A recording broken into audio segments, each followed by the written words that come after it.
Viral mobil listrik Wuling Air EV terbakar di Bandung saat hujan, diduga korsleting. Tengah beredar video yang memperlihatkan mobil listrik Wuling Air EV terbakar viral di media sosial.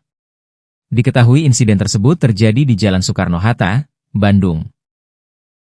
Peristiwa kebakaran itu terjadi pada Sabtu, 5 Juli 2025, malam. Meski saat itu kondisi jalan sedang terguyur hujan, namun kebakaran tetap tak terkendali hingga seluruh bagian mobil hangus. Dalam video selanjutnya yang diunggah, terlihat api semakin membesar dan melumat habis mobil listrik berukuran mungil tersebut. Bahkan, sempat terjadi ledakan saat kebakaran berlangsung dan api mulai membesar.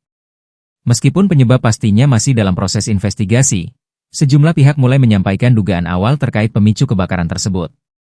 Menurut Lunglung, pemilik Dr.